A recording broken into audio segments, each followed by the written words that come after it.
모의고사가 지금 고3보다 어려웠습니다. 네? 고3 법지문보다 조금 더 어려운데 어차피 고3 지문이나 뭐 이거나. 자, 여러분이 좀 보면서 그런 게 좀 있을 거예요. 모든 비문학 지문은 정보량이 많아지죠? 그지? 정보량이 많아서 어려웠을 것 같아요. 제가 항상 얘기하는 게 있죠. 인간 딱 이 두 단계까지는 잘해. 첫 번째 있고 두 번째 있다. 여기까지 하는데 셋째부터 이제 문제야. 그건 어쩔 수 없는 거예요. 자, 근데 모든 이 법지문이 좀 어려운 이유들을 좀 깔아보면 이것부터 좀 얘기를 해야 될 것 같아요. 법지문의 특성을 조금 봐야 돼. 생각을 해봐야 돼. 이 사회 쪽이 앞으로도 경제 쪽을 조금 약하게 하기 시작하면서 법을 강화를 하고 있기 때문에 법이나 뭐 정치나 뭐 이런 거지만 법에서 특히 그렇지만 법지문이 무슨 비례관계를 얘기하진 않잖아요. 그 과학이나 얘기하는 거지, 경제나. 그지? 법지문은 상관관계가 그렇게 많지 않아. 대신에 여러분 보고 뭘 요구를 조금 하냐면 제가 생각해 봤을 때는 일종의 법적인 해석을 할 수 있느냐 없느냐 이것까지도 여러분들이 좀 꼼꼼하게 해주길 원하는 게 있거든요. 근데 뭐 갑자기 그렇다 해가지고 법관이 되라 이런 얘기가 아니야. 그게 아니라 추론을 근거로 할 때 여러분들이 좀 어느 거를 염두를 좀 해두셔야 되냐, 염두에 좀 두셔야 되냐, 이걸 얘기하고 싶은 거야. 그래서 역시 지문은 어떤 꼼꼼함인데 법적 판단을 위한 꼼꼼함. 케이스들이 다 뭘 하냐면 추론을 좀 요구하는 게 있습니다. 그냥 기초적으로 이거 나오는 대로 이렇게 일치, 불일치, 지문으로 바로 돌아갔을 때 나오는 거 아닌 경우도 많아요. 지금 이 지문이 그렇거든요. 자, 그 다음에 이거에서 여러분들이 잘해줘야 될 게 항상 뭐냐면 각 사항들에 대해서 일단 주체. 이 지문이 어려웠으면 여러분은 분명 주체를 안 봐서 어려운 경우도 있어. 문제 풀 때. 자, 여러분이 근데 뭐에 잘 꽂히는 줄 알아요? 이거에만 꽂혀. 사항별 분류 여 영역만 여러분들은 뭐예요? 어렵다고 생각하고 이것만 겁나 딸딸딸. 뭐 솔직히 지금 한 사람의 정지 조건, 해제 조건 막 이런 거, 시기와 종기, 부다, 첫 번째 견해, 두 번째 견해, 세 번째 견해, 이것만 정보에 꽂혀 있지. 이게 왜 이렇게 나왔고 각각의 어떤 영역의 공통점이 무엇이고 비교하거나 이런 걸로 내는 거잖아, 문제가. 근데 여러분들은 이거 딸딸딸 이해만 하는 것도 아니죠. 그 있는 그대로 이해하는 것도 버겁긴 하겠지만 그걸 뭔가 막 그것만 머릿속에 있어야 되는 걸 원한단 말이야. 여러분 꽂히게 두 번째. 응? 너무 꽂힌다. 이것 때문에 정보가 많아가지고, 그치? 강욱이가 한 3문단까지 봤었으면 3문단까지는 용이했을걸? 근데 4문단, 5문단 넘어가면서부터 웜해.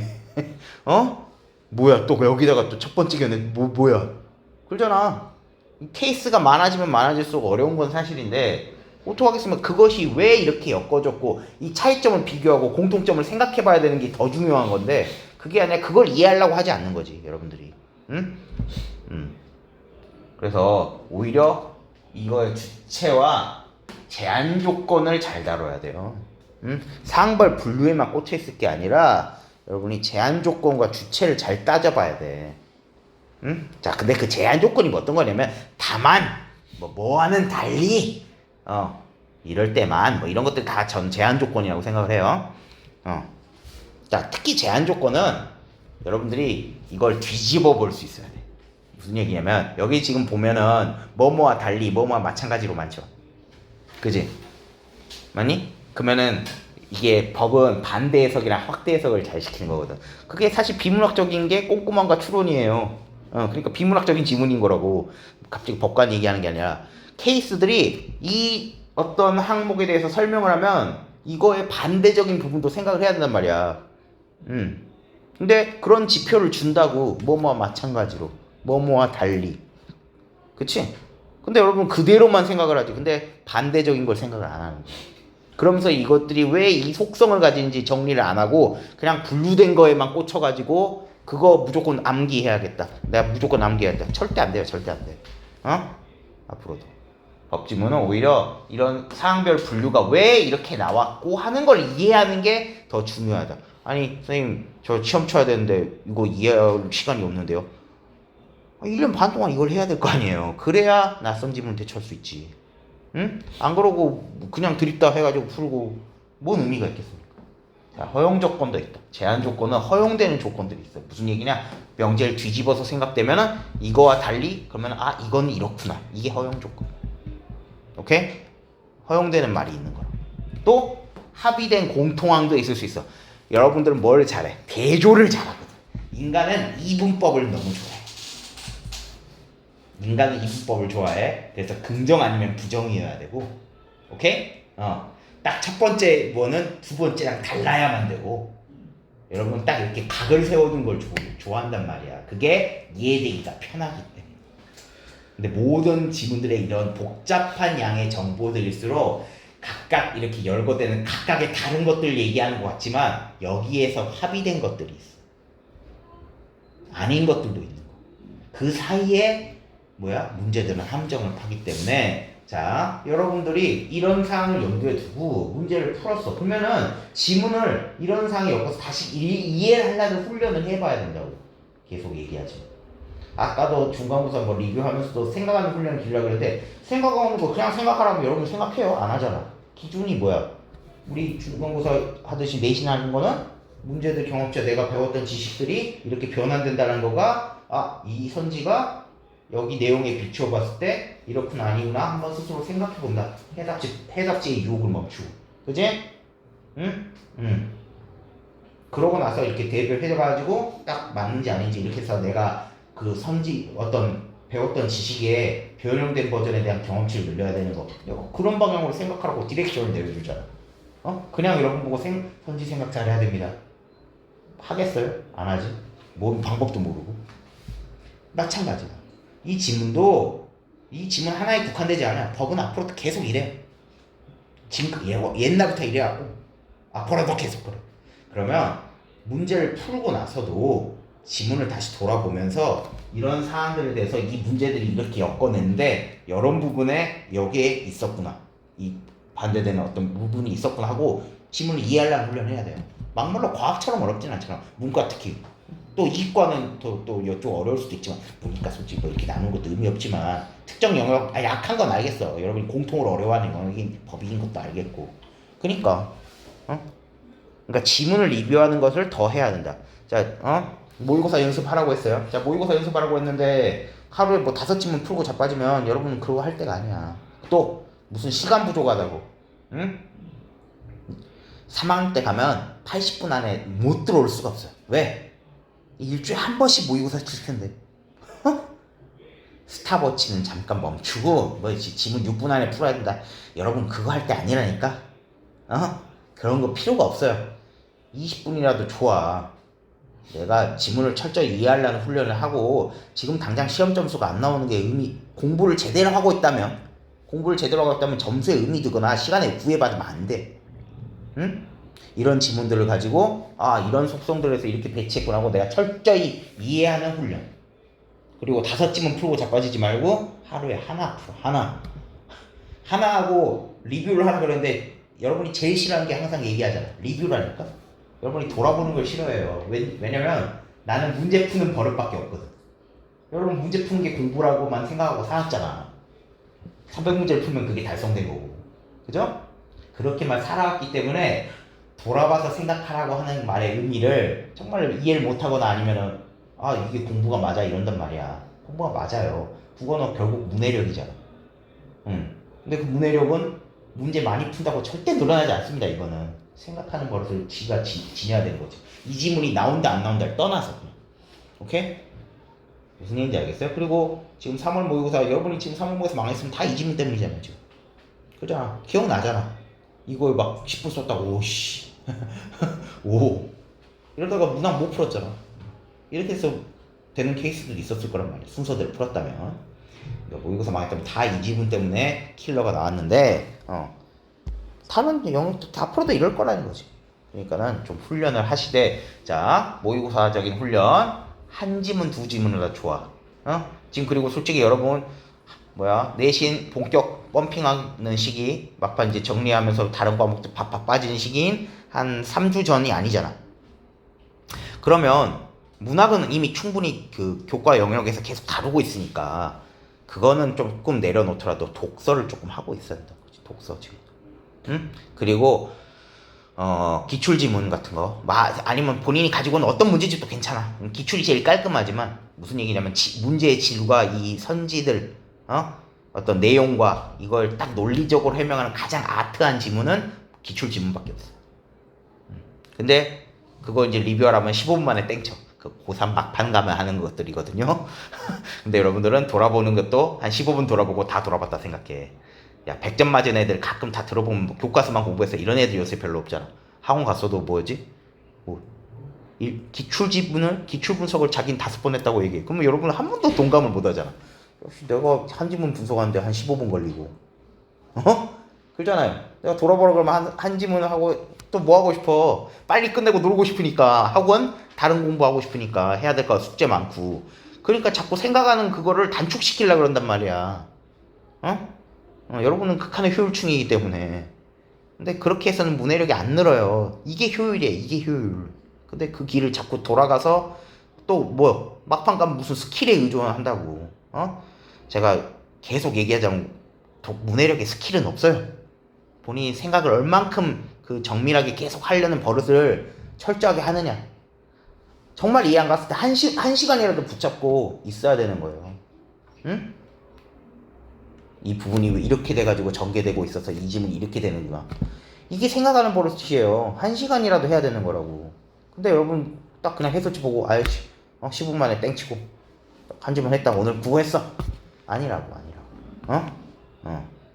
알겠어? 그게 정말 중요하다. 진짜로. 응?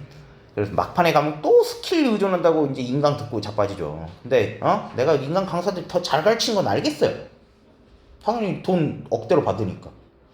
근데 여러분한테 체화가 안 된다니까요. 내가 몇 번 얘기하지만 여러분이 그 노력을 안 하는데 강사가 어떤 훌륭한 강사도 여러분들의 공부의 양을 딱 이렇게 생각을 해봤을 때 보조적인 역할로 했을 때 어느 정도 퍼센트를 도움을 줄 거라고 생각해? 현수야? 너는 강사의 역량에 따라 가지고 어느 정도? 강사요? 20%요. 그래. 잘해봤자 한 30 되겠다. 20이나 30 사이에서 놀아요. 아주 쓰레기 강사여도 한 10 몇 퍼센트 해주는 거고, 전 제가 스스로 봤을 때 한 20 몇 번 해준다고 생각을 해요. 오케이? 그러니까 뭐 환경을 바꿔고 해결되는 문제도 아니고, 근데 꼭 유혹에 빠진단 말이야. 왜? 급해지니까. 고3 가면 그런다. 그러지 말고 지금부터 길러야 된다. 지금부터. 그것도 뭐 무슨 독특한 비법이 있는 거 아니야. 이런 게 특성이고 하는 거기 때문에 하나하나 분석을 해볼 필요가 있다. 알겠어? 오케이? 자, 이 지문이 이제 결국 왜 어려웠냐. 자, 보도록 합시다. 이해를 해봅시다. 뭐 내가 이제 문제 풀 때는 보통 저는 이제 문제 같은 거 먼저 보라고 하는데 뭐 그런 스킬은 나중에 나 얘기하는 거고, 그리고 스킬도 아니에요. 자, 지문을 이해하려는 훈련을 하는 게 여러분들이 가져야 될 목표다. 자, 행정행위라고 하는 것을 뭐죠? 행정청이 하는 거야. 주체를 항상 잘 생각해. 행정행위란 행정청이 법에 따라서 행하는 의사표시다. 그러면 앞으로 행정행위는 다 행정청이 하는 거야. 맞지? 자, 그래서 개인의 권리나 의무를 변동시키는 효력을 갖는데. 자, 예를 들어 만약에 이 문장이 이해가 됐으면 예를 들어를 안 봐도 좋은 건데, 근데 이제 요새 같으면 선생님 하도 이제 예시가 이해가 안 됐을 때 쓰는 거다 했기 때문에 다 넘겨버릴 거라는 걸 막 아는 거야. 이제 그러니까 예시들을 어떻게 배치하냐면 다음 거에도 연동이 되도록 만들거나 해. 그러니까 확실하게 여기를 이해를 하고 여기는 읽긴 읽되 이해가 닿으면 슬슬 읽는 거지. 왜냐면 예시가 이어지니까. 알겠어요? 옛날에는 인문지문이나 사회지문 같은 경우는 여기 이해됐으면 이건 넘기라 그래요. 그러니까 이제 자꾸 속독의 버릇을 길렀어야 되는 시기가 있었는데 요새는 패러다임이 정독이야. 그리고 예시도 그런 성격으로 좀 바뀌었으니까 정독, 만약에 이해가 안 갔어 그러면 예시를 통해서 보조를 하는 거고, 이해가 됐으면 이런 예시구나 하는 거죠. 그리고 본문을 다시 다지는 거지. 그러니까 앞에 제시됐던 정리를. 맞니? 알겠어? 자, 그래서 예를 들어봤는데 건축법상 요건을 충족해가지고 개인이 건축허가를 신청을 했대. 오케이. 그랬을 때 행정청이 건축허가라는 행정행위를 하면 개인은 건축물을 건축할 수 있는 권리를 행사할 수 있다. 행정청이 하는 의사표시고 개인의 권리나 의무를 변동시켰죠. 그치? 아니? 개인이 신청을 했는데 행정청이 내려주는 거란 말이야. 앞으로 행정행위 다 행정청이 주체가 되는 거야. 일단 자, 행정청은 그래서 행정행위를 하면서 행정목적 달성을 위해서 행정행위에 부수적 사항을 붙일 수 있대. 행정목적 달성을 위해서. 누가? 행정청. 이렇게 행정행위에 붙은 종속적인 규율, 부가적인 부수적 사항, 이것을 우리는 부관이라고 하는데 이 문단 이해하기 어렵지 않았죠? 이때까지는 잘 따라올 수 있어. 가령 또 예시하고 있지. 건축법상 또 건축허가. 그러니까 앞에 된 예시를 조금 연동으로 보고 있잖아. 건축허가의 요건인 뭐죠? 주차장 설치에 대한 계획 없이 개인이 건축허가를 신청을 했다. 좋아. 그렇으면 행정청은 법령상 요건이 충족되지 않은 것을 이유로 건축허가를 거부하는 대신에 너 안 돼! 하는 거 대신에. 오케이? 알겠어? 그거 대신에 야 주차장을 설치해 라는 걸 전제로 건축을 허가해준다.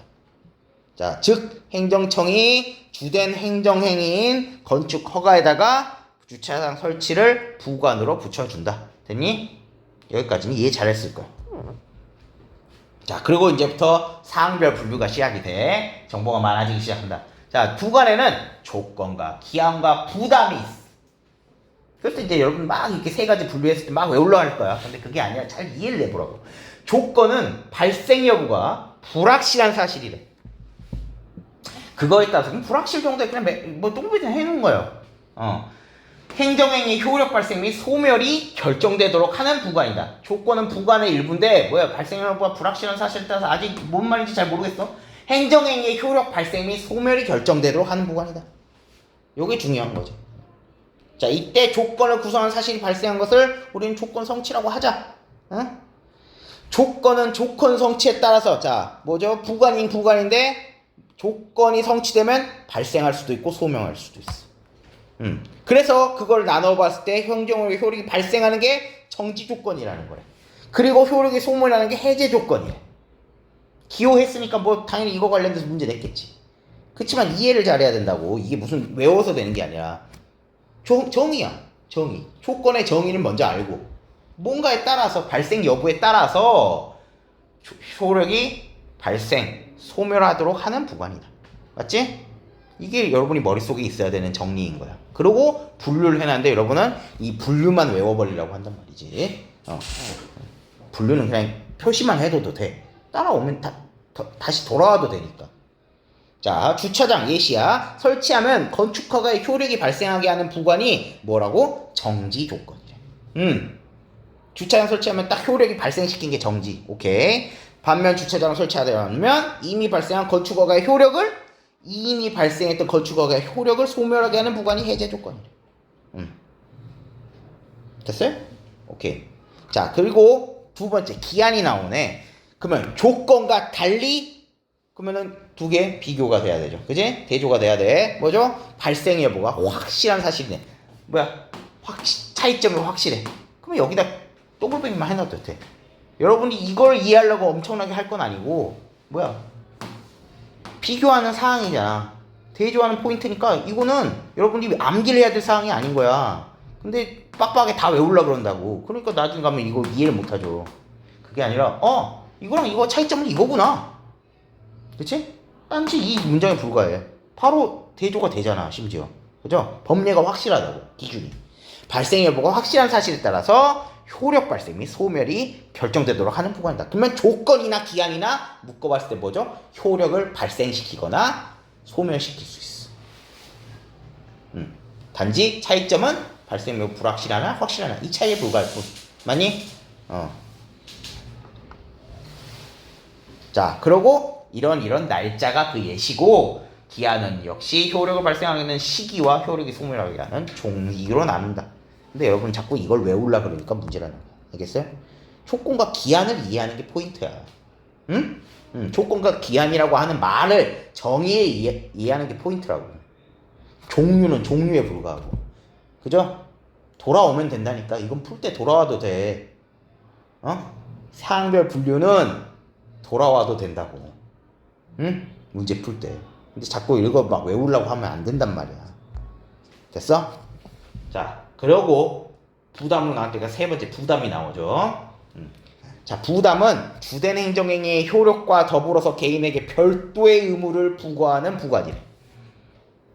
자, 이 효력과 더불어 행정행위의 효력과 더불어서 의무를 부과한데, 자, 그 다음에 조건과 기한과 달리 그 자체로서 행정행위의 성격을 갖는데, 그러면 여러분 머릿속엔 조건과 기한과 부담이 차이점이 잡혀야 돼. 혹은 공통한 같은 게 잡혀야 되는 거야. 조건과 그 기한은 이미 우리가 정리를 했어. 자, 그런데 부담은 조건과 기한과 달라. 그 자체로 일단 효력이 행정행위의 성격을 가지니까. 가령 행정책이 건축을 허가하면서 공원을 조성할 의무를 부과한다면 부담은 조건과 기한과 마찬가지로 부관에 불과하기 때문에 존속 여부가 주된 행정행위의 효력에 종속된다는 점에서는 일반적 행정행위와 다르다. 그러니까 막 대조하는 포인트가 많아지니까 이걸 막 외우려고 그러면은 여러분 이제부터 머릿속에 헤매겠죠. 여기서부터 헤매잖아. 어? 자, 이게 무슨 얘기일까? 그러면 아니 조건과 기한은 좋아. 묶어가지고 이해가 되는데 뭐하다가 부담을 이렇게까지 또 부과는 이미 뭐죠? 효력은 주된 행정행위 효력을 하나 하고, 그죠? 하고 나서 더불어서 의무가 부과된대. 근데 조건과 기한은 뭐야? 뭔가 성취되거나 해야 발생하거나 소멸시키잖아. 그죠? 부담은 그러면 효력이 이미 발생한 거야, 안 한 거야? 행정행위로서 효력이 발생한 거야, 안 한 거야? 지원아, 한 거야, 안 한 거야? 한 거지. 주된 행정행위는 이미 효력이 발생했고 거기에 더 붙인 거야. 오케이? 그래서 부담은 일반적 행정행위랑 성격은 다르. 일반 행정행위는 더불어서 뭘 의무를 부과하진 않잖아. 그죠? 그냥 그 자체로 효력인데 부담은 주된 행정행위 발생시키고 플러스도 붙는 거니까. 그러면 이 부관사항은 여전히 행정행위의 효력과 더불어서 있어. 이게 그냥 부담의 정의였던 거죠. 자, 그런데 부담은 법령에서 조건으로 표기되는 경우가 많기 때문에 조건과 그러니까 용어가 혼동이 된다. 맞지? 용어가 조건이랑 혼동이 된다. 다만 부담인지 조건인지 구별해야 되는 경우 부담으로 봐주는 것이 개인한테는 유리하다. 왜 그럴까? 바로 조건은 성취 여부에 따라서 주된 행정행위의 효력이 발생하지 않거나 소멸하겠지만 우리 부담은 어때요? 이행되지 않아도 주된 행정행위의 효력이 있어버리기 때문에. 맞지? 그러면 이거 이미 효력이 발생했으니까 개인이 아예 몽땅 취소되는 것보단 낫다는 거죠. 그지? 알겠어? 이게 부담이 조건 같은 거랑 달리 유리한 점. 그리고 엄청난 차이점이지. 주된 행정행위의 효력이 발생 여부에 따라서 갈리는 게 아니라 그냥 이미 하나 있고 거기에 더불어서 의무를 부과한다는 점에서 조금 더 개인에게 유리해질 수 있다. 됐죠? 이해가 됐어? 여기까지만 이해했어도 좋았겠지만 절대 그렇지 않죠. 이게 일부였던 거죠. 이 지문에 지금. 자, 한편 부관이 위법했어. 자, 부관이 아예 법을 어겼대. 그랬을 경우는 자, 누가 해요? 법원이 내려. 오케이? 주체가 법원이야. 법원이 주된 행정행위는 존속시킨 채 효력 발생을 유지시킨 채 부관만 따로 취소할 수 있을까? 라는 거에 대해서 견해들의 대립이 있대. 알겠어요? 주체는 뭐? 법원이야. 법원이 주된 행정행위를 냅두고 부관만 따로 취소하냐 아니냐. 됐어요? 뭐일 때? 부관이 위법할 때. 됐니? 자, 첫 번째 견해는 기속행위랑 달리 재량행위에 붙은 부관은 취소할 수 없다고 본다. 자, 이게 허용 조건을 한번 생각해 봐야 되는 거야. 기속행위는 그러면은 취소할 수 있어 없어? 기속행위랑 달리잖아. 물론 기속행위, 재량행위 아직 정의 안 나왔는데 변수할 수 있어 없어? 기속행위는. 기속행위랑 달리 부관은 취소할 수 없다 그랬어. 재량행위에 붙은. 그럼 기속행위는 가능한 거지. 이런 게 허용 조건이야. 알겠어? 이런 게 반대항적인 거라고. 자, 그러고 이제 기속행위를 정의를 내려주네. 법령상 요건이 충족되면, 자, 충족되면 행정청이 법령상 규정된 내용대로 하여야 하는 행정행위야. 자, 기속행위의 주체는 누구야? 그러면 행위네, 행위. 행정청이야. 그지? 맞니? 기속행위는 일단 뭐야? 법령상 요건을 충족했을 때 행정청이 하는 거야. 그것도 하여야만 하는 거야. 그지? 됐어? 자, 그러고 재량행위는 또 정의가 뭐래? 법령상 요건이 역시 충족되면, 물론 여기 기속행위나 재량행위 충족 안 되면 의미 없죠, 지금. 행정청이 그 내용을 선택할 수 있는 행정행위다. 재량이래, 재량. 우리 누구의 개인의 재량에 따른다. 그러면 그 말이 뭐야? 지 알아서 해라, 뭐 이런 느낌이잖아. 그러니까는 기속행위는 무조건 행정청이 해야 하는 거 충족됐을 때, 법 요건을 충족했을 때 하는 거고, 재량행위는 법령상 요건이 충족되면 행정청이 알아서 정의해서 하는 거야. 내용을 선택할 수 있대. 자, 근데 이 첫 번째 견해는, 지금 첫 번째 견해 왜 나왔어? 부관이 위법했을 때 법원이 주된 행정행위는 유지하고 부관만 취소할 수 있는지, 그거에 따라서 했는데, 첫 번째 견해는 뭐였어? 기속행위와 달리 재량행위는 부관을 취소할 수 없다. 그지? 자, 왜 이 견해는 그래서 법원이 재량행위에 붙은 부관만 취소하면은 행정청의 재량권이 침해된다고 주장한다. 누가? 첫 번째 견해에서는 법원이 또 부관만 취소했을 때, 재량행위에 붙은 부관만 취소해버린다면 행정청의 재량권이 침해된다. 헌법상 권력 분립 원칙에 따라서 법원이 주된 행정행위를 취소해줘야 돼서 해당 부관의 위법성 자체를 제거해야 한다. 무슨 얘기예요? 자, 만약에 자, 재량행위를 하려 그래. 근데 이걸 법원이 다 개입해버리면 안 된다라는 거잖아, 지금. 맞지? 법원이 행정청이 선택할 수 있는 재량적인 것들까지 침해해가지고 너 이거 취소에까지 개입하는 거는 삼권 분립에 어긋난다. 뭐 이런 입장인 거죠. 그죠? 됐어? 그래서 그걸 해결하려면 어떻게 해야 돼? 행정청이야? 행정청이니? 아니지. 이 첫 번째 견해에 발생하는 문제 뭐지? 법원이 개입해가지고 뭐 부관을 취소해버리는 거, 재량행위 부관을 취소해가지고 재량권이 침해되는 이 사태를 막기 위해서는 첫 번째 견해는 어떻게 해줘야 된다고 보는 거죠? 법원이 아예 행정행위 자체를 취소시켜야 된다. 그냥 부관까지 개입하면 된다 안 된다. 이 부관이란 거 하나가 뭐겠어? 결국 행정청이 선택하는 재량행위인 거잖아. 그죠? 재량행위 일부인 거잖아. 부관만 취소하지 말고 차라리 그냥 행정행위를 취소해요. 맞니? 됐어? 그러니까 이게 포함된 이런 것들도 싹 그냥 뭐 행정행위 자체를 법원이 법령상 요건이 안 됐다 뭐 이렇게 해서 취소를 하든지 해야 하는 거다. 부관이 위법해도. 알겠어요? 이게 우리 지금 첫 번째 견해였어. 주체만 잘 가려내도 이해가 된단 말이야. 자, 그 다음 두 번째 견해는 부관이 주된 행정행위의 본질적 요소가 아닌 경우에는 부관만 취소하는 것이 가능하다고 본다. 누가? 법원이. 마찬가지지. 행정청이 아니야. 부관이 주된 행정행위의 본질적 요소가 아니야. 그러면 부관만 법원이 취소하는 것이 가능하다. 반면에 위법했던 부관이, 지금 다 케이스가 부관이 위법한 경우였잖아. 견해 대립이 왜 나왔어? 전제가 주된 행위를 부관이 위법한 경우였어. 그때 부관만 따로 취소할 수 있냐 없냐? 누가? 법원이. 그런데 두 번째 견해는 본질적 요소가 아니면 부관만 취소하는 게 가능하다고 봐. 법원이. 반면 위법한 부관이 본질적 요소래. 그렇게 되면 행정행위는 그 자체가 위법하니까 주된 행정행위를 취소해야 한다. 누가? 역시 법원이야. 자, 행정청이 부관 없이는 주된 행정행위를 하지 않았을 정도로 부관이 주된 행정행위의 본질적 요소인 경우, 너 이거 안 하면 나 행정청이 승인 안 하는 거지. 그지? 근데 그 부관이 위법해버렸어. 그러면 이거는 뭐예요? 이 부관의 이유를 가지고 그러니까 행정청이 승인을 안 해준 거 아니야. 그러면 이건 엄청난 본질적 요소겠죠? 그치?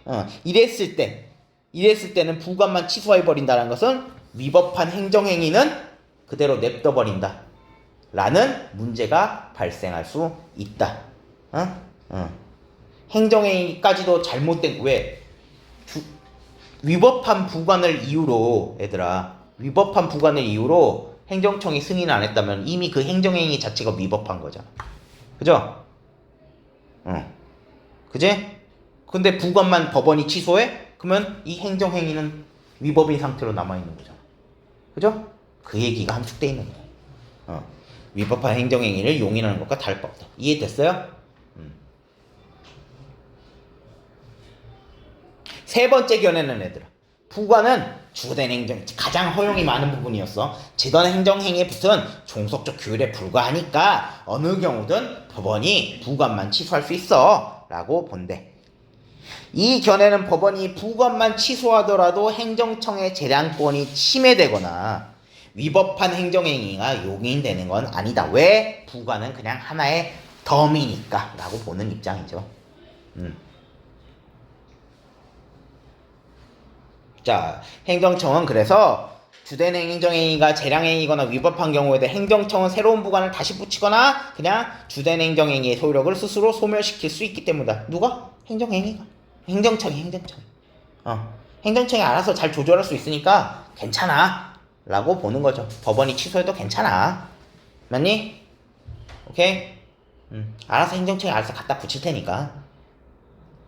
됐어요? 자, 그러면 이 세 가지 견해에서 그러면 또 한번 생각해봐야죠. 여러분이 나치 리뷰를 할 때는 첫 번째 견해랑 두 번째 견해, 세 번째는 어쨌든 허용치가 제일 높고, 그지? 맞니? 허용이 제일 많아. 그럼 첫 번째 견해랑 두 번째 견해 있는데, 첫 번째 견해랑 두 번째 견해 있는데 여기서의 합의점은 뭐야? 여기서의 공통황적인 부분은 뭐니? 첫 번째 견해도 결국 재량행위에 붙은 부관은 법원이 주된 행정행위를 취소해야 된다는 거고, 그 다음에 두 번째 견해도 위법한 부관이 본질적 요소인 행정행위면 주된 행정행위를 취소해야 되는 거야. 됐니? 됐어? 이게 합의점이고 공통항이야. 맞니? 근데 이걸 이제 생각을 안 하니까 문제죠. 여러분 여기에만 막 꽂히고 외우려고만 하니까. 정보 많은 거 인정하지만 이렇게 자꾸 생각을 해야 된다고. 그래야 늘어나는 거죠. 그래야. 자, 그리고 이제 마지막 부관은 탄력적 법정 집행을 가능하게 한다. 하지만 행정청이 부관을 이용해서 보장된 개인의 권리를 함부로 제한할 수 있으니까 잘 이제 개인의 권리 잘 지켜주기 위해서 법원이 개입할 수도 있다. 이런 얘기고요. 자, 문제 한번 봅시다. 자, 1번. 윗글 이해한 내용을 적절하지 않은 것은 하는데 1번부터가 쉽지 않을 수 있어. 1번을 아무렇지 않게 넘어가면 이제 여러분이 2, 3, 4, 5번에서 노는 거야. 자, 1번. 재량행위와 달리 기속행위는 법령에 규정된 요건이 충족되면 그 즉시 행정행위의 효력이 발생한다 라고 얘기하고 있어, 얘들아. 기속행위와 재량행위의 정의 정도는 뭐였죠? 기속행위는 법령상 요건을 충족하면 누가? 행정청이 하는 거였고요. 해야만 하는 거였고요. 그 다음에 재량행위는 법령을 충족하면 행정청이 내용을 선택할 수 있는 거에 불과했어. 그런데 요건이 충족되면 얘들아 재량행위나 기속행위나 행정행위 효력 발생한 거 아니야? 그러잖아요.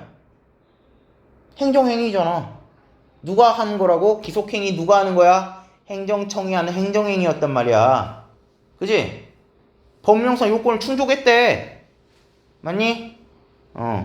근데 또 여러분들 뭐죠? 기속행위와 달리 재량행위는 취소할 수 있다. 이 부분에 주체 안 보니까 여기에서 뭐야? 두 개 이런 부분에서 다른 건가? 아니잖아. 그죠? 이건 행정청이 하는 거란 말이야. 행정청이 하는 행정행위라는 점에서 공통적이라고. 그러니까 행정행위 효력이 발생해. 단지 우리 케이스 첫 번째 견해에서 제일 처음 나온 얘기 아니에요. 첫 번째 케이스는 주체가 뭐지? 법원이 위법한 부관을 제거할 수 있느냐 없느냐 가지고 기속행위랑 재량행위의 차이점이나 이런 걸 얘기한 거란 말이야. 그지? 그래서 법원이 결국 재량행위 붙은 부관을 취소하면은 어떻게 돼? 행정청의 재량권 침해하니까 법원이 아예 주된 행정행위를 취소해야 된다. 이거라고. 맞죠? 주체만 잘 따져봐도 여러분이 1번의 함정에 안 빠진다는 거지. 무슨 얘기인지 알겠니? 물론 어렵지만 생각해보면 벌어서 길러야 될 거 아니야. 이거 뭐 답안지 봐가지고 이해됐냐고. 자 2번 부관의 행정 효율 높인 장점이 있죠. 그 다음에 남용될 경우는 개인의 권리를 위반할 것이다. 이건 그대로 나왔을 거예요. 이제 뭐예요? 5문단 맨 마지막 문단이죠. 거기에 살짝 있지. 법원이 부관만 취소하면 3번 주된 행정행위의 효력은 존속하는데 반해 부관의 효력은 소멸한다. 자 역시 주체 뭐 법원이 부관만 취소했을 때는 주된 행정행위 효력이 존속하죠. 부관만 취소했을 때. 그죠? 그래가지고 여러 가지 케이스가 문제가 나오는 거 아니야 지금. 그리고 부관의 효력은 소멸할 수 있다. 됐죠? 주체만 잘 따져봐도 여러분 3번 안 애매. 4번 부관으로 인해서 주된 행정행위의 효력이 다른 별도의 법적 의무가 부과될 수 있다. 부관으로 인해서 주된 행정의 효력과 다른 법적의 의무가 부과될 수 있는 거면 이거는 부관에 뭐야? 세 가지 있었잖아. 조건, 기한, 부담 중에 뭐야? 부담이지. 됐지? 그 다음에 행정처분 부관을 통해서 행정행위의 효력 발생 시점을 결정할 수 있는 건 뭐죠? 이건 기한. 이때 그냥 돌아가서 봐도 되는 사항이잖아. 그죠? 아니? 근데 여러분들이 이거 이렇게 일치하는 것만 찾으면 항상 버릇이 뭐죠? 왔다 갔다만 해가지고 그 부분만 찾고 싶은 거죠. 그래 안 그래? 근데 일치 문제 최근에는 그냥 이렇게 나와 있는 걸로 선지 배치도 좀 하고 추론도 넣어요. 응? 추론도 넣는단 말이야. 근데 그 추론이라는 게 별거 아니잖아. 주체랑 이런 것만 잘 따져봐도 구분이 된다고. 나와 있는 걸로만 추론하는 게 아니라 이것들이 어떻게 나왔지에 의식해가지고 다른 정보를 갖다 댔을 때 불일치하는구나. 이것까지도 여러분이 연습을 해야 된다는 거잖아요. 그지? 근데 이게 무슨 뭐 갑자기 새로운 바리에이션을 연구하래? 아니야.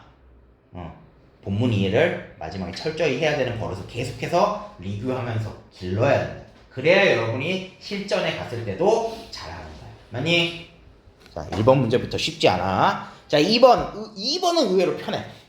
2번은 마음이 편해지지. 기억에서 미음, 물론 종류가 좀 많아서 그렇지만 뭐 있으면 써놓고. 자, 결국 기억, 니은, 디귿, 리을, 미음이 조건 2개, 기한 2개, 그 다음에 미음, 부담 하나였어. 자, 이랬을 때는 기억이 성취되거나 리을이 도래하면 효력이 소멸한다. 얘들아, 뭐죠? 소멸하게 되는 건 발생 여부에 따라서 니은과 리을이지 얘는. 그지? 그러니까 여기서 기억은 지워줘야죠. 이거는 따져보면 결국 니은과 리을이지. 그죠? 아니 효력을 소멸시키도록 하는 거였습니다. 이때 돌아가서 봐도 되잖아. 그죠? 자, 그 다음에 기억과 미음은 모두 주된 행정행위의 효력을 제한하는 종속적 효력이다. 야, 기억과 미음이 뭐 이거 효력을 제한한다 뭐 이런 거였어? 아니죠? 다 그냥 부과되는 거지. 맞니? 부과되는 거잖아. 자, 그 다음에 3번 니은과 달리 디귿은 발생 여부가 불확실한 사실로 기록된다. 이거 맞게 고르면 뭐밖에 없어. 조건 부분만 해당되죠. 그지? 맞지? 조건 기억과 니은이어야죠. 그 다음에 조건이 발생 여부가 불확실한 거에 따라서 효력이 발생하거나 소멸된다. 이 부분은 이었기 때문에 4번 니은이 성취거나 미음이 이행되지 않으면 주된 행정의 효력이 소멸한다. 자, 이건 뭐만 해당돼? 얘들아?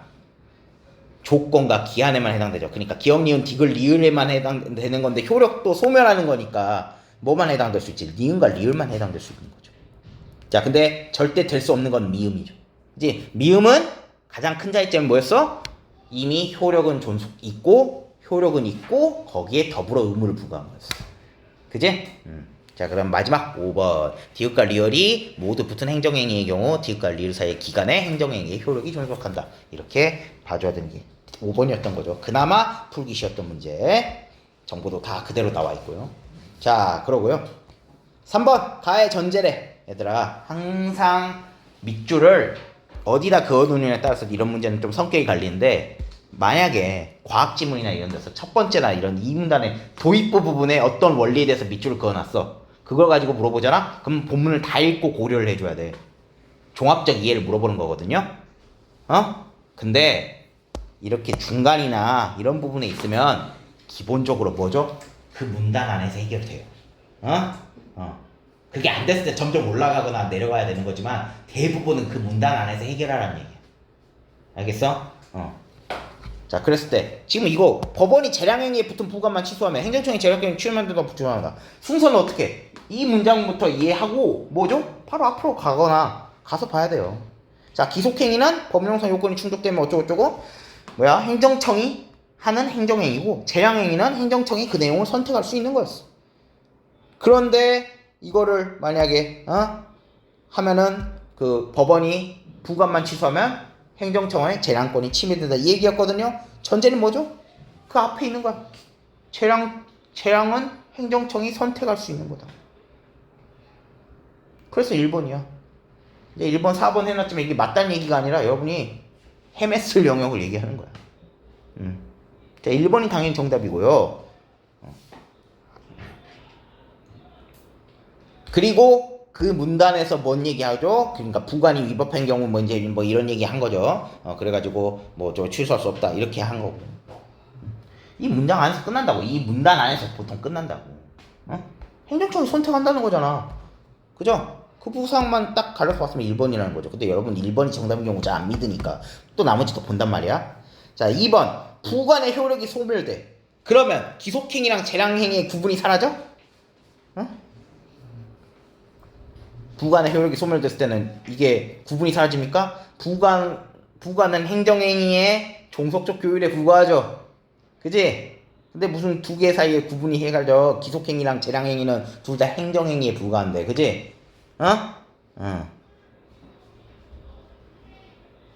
구분 자체는 유지되겠죠. 그다음에 이것이 전제가 될 수도 없어. 이 구분이 사라지니까 재량권이 침해된다? 말이 안 되잖아, 얘들아. 전제야, 전제. 강호가 이해했어? 전제를 물어보는 거란 말이야. 이 아까 가 밑줄에 전제를 물어봤는데 이 이유 때문이야? 그러면 아니죠. 3번 헌법상 권력분립 원칙에 따라 법원은 재량행위의 효력을 존속시켜야 된다. 헌법상 권력분립 원칙은 재량행위의 효력을 존속시키느냐 이런 문제가 아니라 법원이랑 행정청 사이에 개입되는 문제잖아. 그죠? 재량권이 침해된다고 보는 거면은, 그죠? 법원이 어쩌고저쩌고 하는 게 아니라 법원이 침해하냐의 이슈였어. 뒷문장 봐도, 그죠?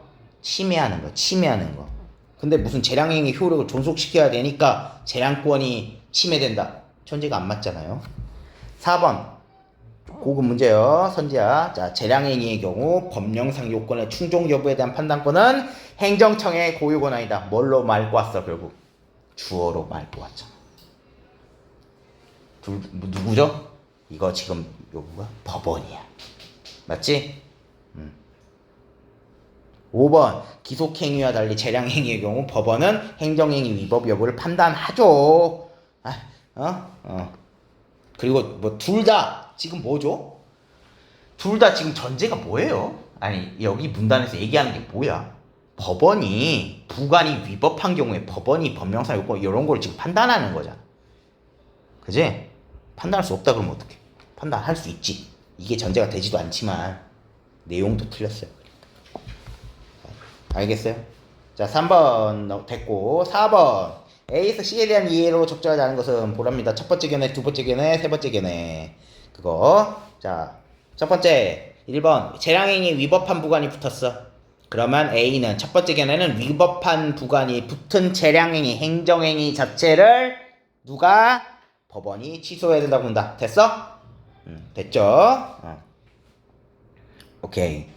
기속행위는 뭐 아니고, 그죠? 기속행위는 아니었던 거고. 자, 2번 부관만 위법하고 주된 행정행위 자체는 적법한 경우에 B는 행정 부관이 주된 행정행위의 본질적 요소가 아니므로. 자, 이미 첫 문장이 그 말이지. 주된 행정 자체는 적법했고 부관만 위법했어. 그러면 이미 이걸 그러니까 부관을 사유로 행정청이 거부했으면 그게 본질적인 거였잖아. 그죠? 지훈아 이해 가니? 응. 근데 부관만 위법해. 그리고 주된 행정행위 자체는 적법하대. 그러면 이거는 본질적 요소가 아니라는 뜻이죠? 그죠? 그 부분에서 뭐라 그랬어? 본질적 요소인 경우는 행정청이 그것을 이유로 몽땅 거부해버린다면 그 부관은 본질적 요소인 거잖아. 그거 살짝 뒤집어 놓은 거에 불과해. 맞니? 자, 그래서 우리 두 번째 견해는 해당 부관이 주된 행정행위의 본질적 요소가 아닌 거니까 법원에 취소될 수 있다. 괜찮아? 이해했어? 이 문장 자체가 이미 부관만 위법하다, 주된 행정행위는 적법하다. 그러면 부관은 핵심 요소가 아니라는 거야. 됐어요?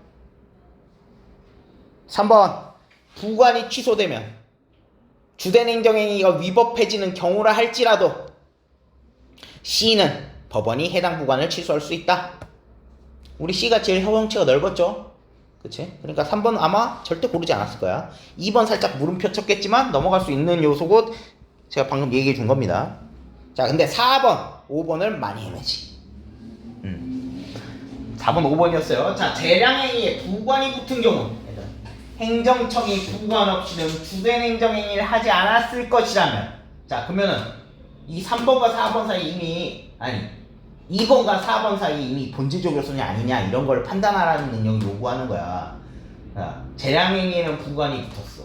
근데 행정청이 만약에 부관 없이는 주된 행정행위를 하지 않았어. 부관이 그러면 엄청나게 본질적 요소라는 얘기잖아. 그죠? 자, 그러면 A와 B는요 모두 법원이 해당 부관을 취소할 수 없다고 본다. 재량행위에 부관이 붙은 경우 취소할 수 있다 했었어, 없었어 했었어? 첫 번째 견해에서 없다 그랬지. 그치? 이건 A의 요소였던 거고. 자, 행정청이 부관 없이 주된 행정행위를 하지 않았을 것이라면, 자, 이거는 B에서 뭐야? 본질적 요소일 경우. 본질적 요소가 아닐 때는 법원이 취소할 수 있어. 하지만 본질적 요소면은 뭐야? 그것만 취소해버리면 위법한 행정행위를 인정해버린다는 문제가 발생한다. 이런 거여서 주된 행정행위를 취소해야 된다. 이거였죠? 합의점이었다고. 결국 이거 4번이 합의점을 물어본 거란 말이야. A와 B는 모두. 그래 안 그래 지원아? 이해 갔어? 그러니까 4번은 맞는 거야. 자, 5번 기속행위에 법령상 요건이 아닌 내용이 부관으로 붙었어. 야, 이미 지금 법령상 요건을 충족했을 때 뭐 이런 거 하는 거 아니야. 근데 이미 요건이 아닌 내용이 부관으로 붙을 때 위법하다는 얘기잖아요. 그럼 A와 달리 C는 해당 부관이 취소할 수 있다고 본다. 자, 그래서 A와 달리 C는 기속행위에 법령상 요건이 아닌 내용이 붙었어. 그럼 A도 기속행위, 우리 재량행위는 취소할 수 없다 했고 A 취소할 수 있죠? 그래서 A와 달리가 틀린 거야. 맞니? 이건 위법한 부관인 거니까. 근데 기속행위라는 점이지. 이래서 4번은 5번이었던 거죠. 헷갈릴 선지는 4번이었던 것이고. 이렇게 잘 따져보라는 거란 말이에요. 항상. 문제가 어려워도. 자, 5번. 뭐 제일 어려운 추론 문제겠죠. 자, 이랬을 때 보기 추론. 갑은 행정청에 말이야. 건축법상 재량행위인 숙박시설 건축 허가를 신청을 했대. 개인이 행정청이 그래가지고 갑의 신청에 대한 허가를 하면서 자, 해당 건축물의 사용 승인 신청 시까지 건축물 주변에 담장을 설치해야 된다는 어떤 부관을 붙였대. 하지만 우리 갑이 개인이 이러한 부관은 위법하다고 생각해서 담장을 설치하지 않아서 부관을 이행하지 않은 거네요.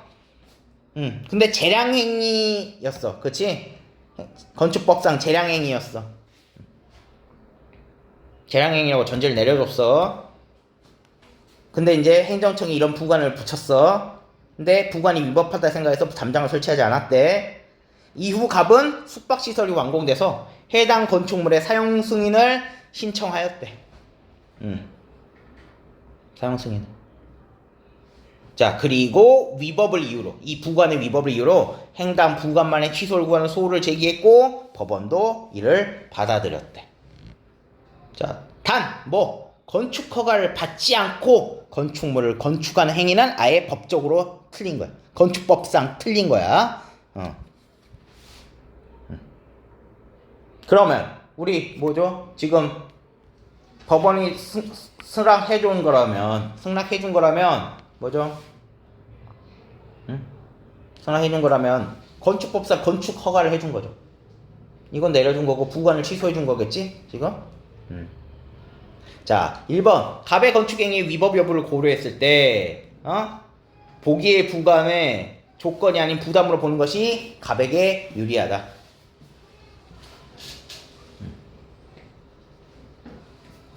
됐죠? 자 갑에게 유리하겠지. 개인이 조건보다는 부담이 훨씬 더 유리하다고 했으니까. 2번 법원은 갑의 권리를 보호하기 위해서 보기의 부관에 대한 적절한 사법적 통제가 필요하다고 판단했겠다. 그쵸? 이것도 뭐 고르지 않았을 거야. 자 3번 법원은 보기의 부관의 효력은 소멸되어야 되지만 갑이 건축한 숙박시설에 대한 건축 허가의 효력은 존속되어야 된다라고 판단했다. 그쵸? 3번도 아마 용이하게 뵀을 것이다. 갑이 건축한 숙박시설에 대한 건축 허가, 말 그대로 건축 허가야. 건축 허가 이거는 인정. 자 그런 거고 4번과 5번을 헤맸겠죠. 보기의 부관이 법원에 의해 취소되었으니까 갑이 건축한 숙박시설에 대한 사용 승인의 효력이 아니라 3번이 맞았으면 4번이 아니지. 왜? 건축 허가만 내려준 거라니까. 건축 허가의 효력은 존속시킨 거라고. 응? 맞니? 건축 허가야. 건축 허가. 맞죠?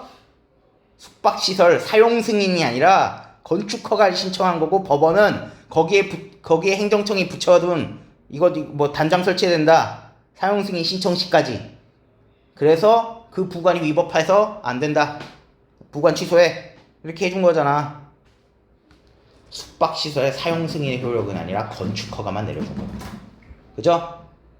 4번이 그래서 틀린 거야. 5번 행정청이 소송 중에 건축허가의 효력을 스스로 소멸시켰다면 행정청이 건축허가의 효력을 스스로 소멸시켰어. 그랬다면 법원이 법의 부관을 취소하기 이전이라고 할지라도 답의 담장 설치 의무도 사라졌겠군. 행정청이 하는 이 부관에서 행정청이 소멸시키면 부관도 자연스럽게 그 의무가 사라지죠. 그지? 심지어 부담이니까. 됐니요? 됐어요? 이런 거예요. 이 질문 하는데 1시간이나 걸리는데 여러분들이 이런 거 대충 처리하고 그냥 3월 모의고사 어려웠다 이렇게만 하는 게 아니기 때문에. 자 독서할 때 알겠어요? 이렇게 꼼꼼하게 따져 묻는 습관을 계속 기르셔야 된다고. 당연히 이재식 모의고사도 법지문 들어가겠죠? 자 그랬을 때도 역시 사항들이 막 엄청나게 까다롭진 않을 거지만 이거에 비해서는. 그렇지만 정보가 이렇게 범람해도 주체와 이 각각의 사항들에 왜 이렇게 분류를 했으며 하는 앞에 부분을 고려하지 않고 여러분들이 사항별 분류, 정지조건, 해결조건, 그 다음에 시기와 종기, 부담 엄청 외우고 자빠지고 그 다음에 기속행위는 뭐고 이 정의만 자꾸 매달리면 그런 것도 중요해도 그런 거에만 매달리니까 여러분이 문제 풀 때 주체를 생각을 안 하니까 뭔 말인지 모르는 거예요. 그냥 여기서 잘못 갖다 대고. 이걸 이해하면서 선지마다 자기가 닦아내는 훈련을 해야 된다는 거지. 알겠어요? 이제 강옥이 이해가 되잖아. 꿈보다 해몽도 아니죠. 내가 스킬 썼습니까? 아니죠? 그런 거 아니잖아. 맞니? 이 습관을 길러야 된다는 거야. 이렇게 생각해봐야 여러분이 늘어난다는 거야. 알겠어? 알겠어? 그냥 3월 모의고사 똥 맞았네. 괜히 난이도 있는 지문만 만났네 이러면서 할 게 아니라 이런 지문을 잘 만났어요. 여러분이 앞으로 연습해야 될 방향성 알려주고 내가 봤을 때 이게 아마 이런 경향성은 앞으로도 계속 유지될 거예요.